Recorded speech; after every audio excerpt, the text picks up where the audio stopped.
2000 বছর আগে একটি মুহূর্ত ছিল যা পুরো মানব ইতিহাসকে চিরতরে বদলে দিয়েছিল, এবং সেই মুহূর্তটি শুরু হয়েছিল অসহনীয় যন্ত্রণার মধ্য দিয়ে। জেরুজালেম শহর তখন রোমান সাম্রাজ্যের অধীনে, পাথরের দেওয়ালে ঘেরা সরু গলিতে পরিপূর্ণ, এবং এই শহরের বাইরে একটি পাহাড়ে কিছু একটা ঘটছিল যা কেউ কল্পনাও করেনি। 3টি কাঠের ক্রুশ সেই পাহাড়ের চূড়ায় দাঁড়িয়েছিল আকাশের বিপরীতে। ঝড়ের মেঘ ওপরে জমছিল, আর মাটির নিচে পৃথিবী যেন কেঁপে উঠছিল, কারণ মাঝখানের ক্রুশে যে মানুষটি ছিলেন তিনি সাধারণ কেউ ছিলেন না। তার মৃত্যুর পর তার দেহ একটি পাথর কাটা কবরে রাখা হলো, একটি বিশাল পাথর দিয়ে প্রবেশপথ বন্ধ করা হলো, এবং রোমান সৈনিকরা পাহারায় দাঁড়িয়ে রইল। সব শেষ, এটাই সবাই ভেবেছিল। কিন্তু তৃতীয় ভোরে মগদলিনী মরিয়ম সেই কবরের কাছে এলেন, এবং তার চোখ যা দেখল তা তার সমস্ত বিশ্বাস, সমস্ত ভয়, সমস্ত বাস্তবতাকে এক মুহূর্তে ভেঙে দিল। কবর খালি ছিল, পাথর সরে গিয়েছিল, ভেতরে শুধু ভাঁজ করা সাদা কাপড় পড়েছিল, এবং সেই শূন্য কবর থেকে এমন একটি আলো বের হচ্ছিল যা কোনো মশাল বা মোমবাতির আলো ছিল না। পিতর সংবাদ পেয়ে দৌড়ালেন, জেরুজালেমের সরু পাথুরে পথ দিয়ে, শ্বাস আটকে, সর্বশক্তিতে ছুটতে ছুটতে, কারণ যা শুনেছেন তা যদি সত্যি হয় তাহলে পুরো পৃথিবীর নিয়মকানুন বদলে গেছে। পিতর কবরের দরজায় পৌঁছে ঝুঁকে ভেতরে তাকাতে, এবং তার বড় শক্ত হাত পাথরের দেওয়ালে ঠেকে রইল, কারণ পা আর সামনে এগোতে পারছিল না। ভেতরে শুধু নিস্তব্ধতা এবং ভাঁজ করা সেই কাপড়। পুনরুত্থানের পর যিশু তার শিষ্যদের কাছে বারবার দেখা দিলেন। একবার গালিল সাগরের তীরে ভোরবেলায়, যেখানে তিনি নিজে আগুন জেলে মাছ রান্না করলেন এবং তাদের সাথে খেলেন, যেন মৃত্যু বলে কিছুই ঘটেনি। তিনি তাদের দেখতে দিলেন তার হাতের ক্ষতচিহ্ন, সেই নিরাময় হওয়া ক্ষতচিহ্ন যা বলছিল, হ্যাঁ, আমি সেই একই মানুষ, আমি মরেছিলাম এবং আমি ফিরে এসেছি। 40তম দিনে যিশু তার শিষ্যদের নিয়ে জেরুজালেমের বাইরে জৈতুন পাহাড়ের দিকে হাঁটতে শুরু করলেন। রূপলি জলাইব গাছের মাঝ দিয়ে পাথুরে পথ বেয়ে ওপরে, দূরে মন্দিরের চূড়া দেখা যাচ্ছে। তিনি হাঁটছিলেন শান্তভাবে, উদ্দেশ্যের সাথে, প্রতিটি পদক্ষেপে একটি নিশ্চয়তা, যেন তিনি জানেন ঠিক কোথায় যাচ্ছেন এবং কেন যাচ্ছেন, আর শিষ্যরা তার পেছনে নীরবে অনুসরণ করছেন। সেই পাথুরে মাটিতে তার খালি পায়ের ছাপ, প্রতিটি পদক্ষেপে ধুলো উঠছে, এবং সেই পায়ে এখনও দৃশ্যমান সেই ক্ষতচিহ্ন, যা মনে করিয়ে দিচ্ছে তিনি কতটা মূল্য দিয়েছিলেন এই যাত্রার জন্য। পাহাড়ের চূড়ায় পৌঁছে 11 জন শিষ্য তাকে ঘিরে দাঁড়ালেন। পিতর সামনে, যোহান তার পাশে, বাকিরা পেছনে। সবার মুখে একটাই প্রশ্ন যা তারা এখনও জিজ্ঞেস করেনি। যিশু কথা বলতে শুরু করলেন, শান্ত, স্পষ্ট, প্রতিটি শব্দ মেপে মেপে, এবং তার চোখ এক এক করে প্রতিটি শিষ্যের মুখে থামছিল, যেন তিনি প্রতিজনকে আলাদাভাবে বিদায় দিচ্ছেন। কিন্তু পিতরের মনে একটি প্রশ্ন জ্বলছিল। এত দিনের পর, এত কিছু দেখার পর তিনি এগিয়ে এলেন এবং জিজ্ঞেস করলেন, প্রভু, আপনি কি এখনই ইসরায়েলের রাজ্য পুনরুদ্ধার করবেন? যোহান নিঃশব্দে দাঁড়িয়ে প্রতিটি কথা শুনছিলেন। তার তরুণ চোখে যিশুর প্রতি এমন একটি বিশ্বাস ছিল যা প্রশ্ন করে না, শুধু গ্রহণ করে এবং বুকের গভীরে রেখে দেয়। যিশু ঘুরলেন এবং জেরুজালেমের দিকে হাত তুললেন, শহরের দিকে, মন্দিরের দিকে, দূরের পৃথিবীর দিকে, এবং বললেন, তোমরা পৃথিবীর শেষ প্রান্ত পর্যন্ত আমার সাক্ষী হবে। সেই মুহূর্তে তার হাত, যে হাতে এখনও সেই ক্ষতচিহ্ন, প্রসারিত হয়ে আছে ভবিষ্যতের দিকে, আর সেই হাত থেকে যেন একটি অদৃশ্য আলো ছড়িয়ে পড়ছে পুরো দিগন্ত জুড়ে। শিষ্যরা তাকিয়েছিলেন, শুনছিলেন, বোঝার চেষ্টা করছিলেন, কিন্তু তারা জানতেন না যে পরের কয়েক মিনিটে তারা এমন কিছু দেখবেন যা তাদের বাকি জীবন বদলে দেবে। এবং তারপর কথা বলতে বলতে যিশুর পা মাটি ছেড়ে দিল, একটু, তারপর আরেকটু। তিনি উঠছিলেন, কোনো দড়ি নেই, কোনো ডানা নেই, কোনো যান্ত্রিক সাহায্য নেই, শুধু তার নিজের শক্তিতে, উপরের দিকে।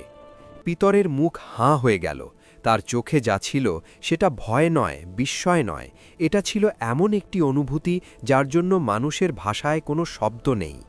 শিষ্যরা নিচে, যিশু উপরে, এবং প্রতি মুহূর্তে দূরত্ব বাড়ছে।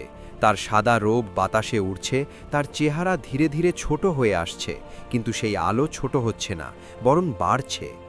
উপরে উঠতে উঠতে জেরুজালেম শহর একটি ছবির মতো তার নিচে ছড়িয়ে পড়ছিল। মন্দির, দেওয়াল, উপত্যকা, পুরো পৃথিবী যেন ক্ষুদ্র হয়ে আসছে এবং আকাশ বিশাল হয়ে উঠছে।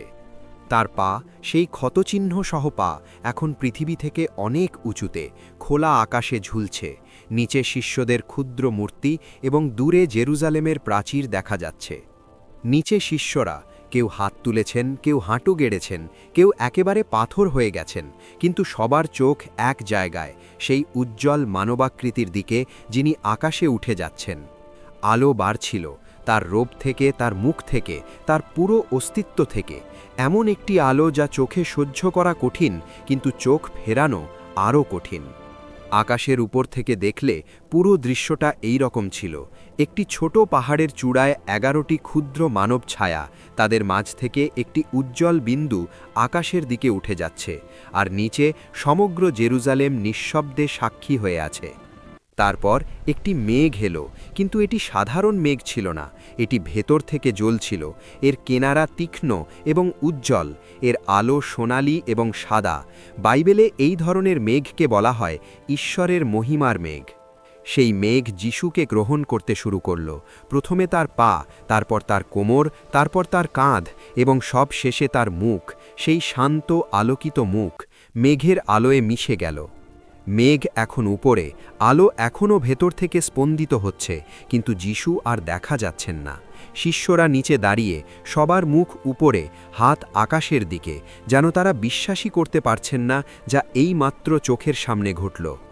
যোহনের চোখে অশ্রু ছিল, কিন্তু এটি শুধু বিচ্ছেদের কান্না নয়, এই চোখে ছিল এমন কিছু দেখে ফেলার অনুভূতি যা একজন সাধারণ মানুষের দেখার কথা নয়, এবং সেই অনুভূতি সারা জীবন বহন করে যাওয়ার ভার।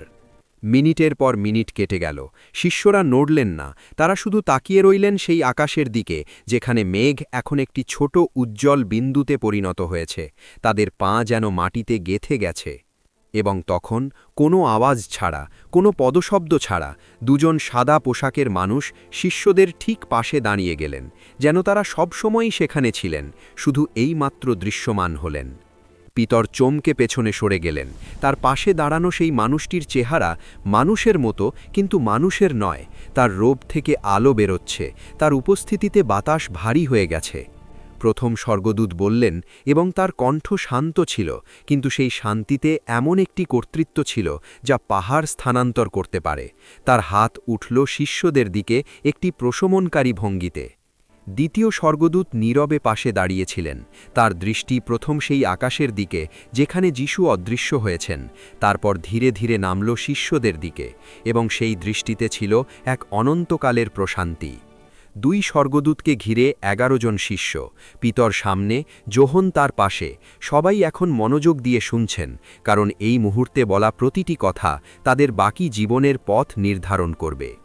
প্রথম স্বর্গদূত আকাশের দিকে আঙুল তুললেন, সেই দিকে যেখানে মেঘ গেছে, যেখানে যিশু গেছেন, এবং বললেন, তোমরা তাকে যেভাবে যেতে দেখলে ঠিক সেভাবেই তিনি আবার আসবেন। স্বর্গদূতরা চলে গেলেন, কিভাবে গেলেন কেউ দেখেনি, এবং শিষ্যরা এখন একে অপরের দিকে ফিরলেন, একে অপরের কাঁধে হাত রাখলেন, কারণ এই মুহূর্তে তারা শুধু বন্ধু নয়, তারা একটি মিশনে অংশ। পিতরের মুখে পরিবর্তন স্পষ্ট, কান্নার দাগ শুকিয়ে গেছে, চোয়াল শক্ত হয়েছে, চোখে একটি নতুন আলো এসেছে। এই মানুষটি এখন জানেন তাকে কি করতে হবে। যোহন উঠে দাঁড়ালেন হাঁটু থেকে, আকাশের দিকে একটি শেষবারের মতো তাকালেন, তারপর তার দৃষ্টি নামল জেরুজালেমের দিকে, এবং তার ঠোঁটে একটি শান্ত হাসি এলো, কারণ তিনি এখন বুঝতে পারছেন। 11 জন শিষ্য জৈতুন পাহাড় থেকে নামতে শুরু করলেন, কিন্তু তারা শোকে নামলেন না, তারা নামলেন এমন মানুষদের মতো যারা একটি অসাধারণ সংবাদ বহন করছেন এবং তা পৌঁছে দেওয়ার তাড়া আছে। উপর থেকে দেখলে একদল ছোট মানব ছায়া জেরুজালেমের দিকে হেঁটে যাচ্ছেন, পথ ধুলো উড়িয়ে, সূর্য পশ্চিমে হেলছে, কিদ্রন উপত্যকার পুরনো কবরগুলো পাশে, এবং সামনে সেই শহর যেখানে পরিবর্তনের শুরু হবে। জৈতুন পাহাড়ের চূড়ায় সেই জায়গাটি এখন শূন্য, কিন্তু পাথরে সেই ছাপ আজও আছে বলে বিশ্বাস করেন অনেকে, সেই পায়ের ছাপ যেখান থেকে তিনি শেষবারের মতো পৃথিবী স্পর্শ করেছিলেন। জেরুজালেমের একটি উপরের ঘরে সেদিন রাতেই প্রায় 120 জন মানুষ একত্রিত হলেন। পিতর মাঝখানে দাঁড়িয়ে কথা বলছেন, সবার মুখে একই প্রশ্ন এবং একই প্রতিশ্রুতির অপেক্ষা। একটি তেলের প্রদীপ জ্বলছে সেই ঘরে, শান্ত, স্থির, এবং সেই আলো যেন একটি প্রতীক, কারণ 10 দিন পরে এই ঘরেই এমন একটি আগুন নামবে যা পুরো পৃথিবীকে আলোকিত করবে। সূর্যাস্তের আলোয় জৈতুন পাহাড় সোনালি হয়ে উঠল, সেই পাহাড় যা হাজার হাজার বছর ধরে দাঁড়িয়ে আছে, যেখানে সেদিন ইতিহাসের সবচেয়ে অবিশ্বাস্য বিদায় ঘটেছিল, এবং আকাশে সেই জায়গায় একটি তারা জ্বলে উঠল। বাইবেলের প্রেরিত পুস্তকে এই ঘটনা লিপিবদ্ধ আছে, প্রতিটি শব্দ, প্রতিটি বিবরণ, কারণ যারা এটি দেখেছিলেন তারা চেয়েছিলেন পৃথিবীর প্রতিটি মানুষ জানুক যে সেদিন কি হয়েছিল। আজও জৈতুন পাহাড় সেখানে দাঁড়িয়ে আছে, গাছগুলো বুলো হয়েছে, শহর বদলে গেছে, কিন্তু পাহাড় একই। এবং সেই পাহাড়ের উপরে মেঘের ফাঁক দিয়ে সোনালি আলো যখন নামে, তখন মনে হয় সেই প্রতিশ্রুতি এখনও বাতাসে ভেসে আছে, তিনি যেভাবে গেছেন সেভাবেই আবার আসবেন।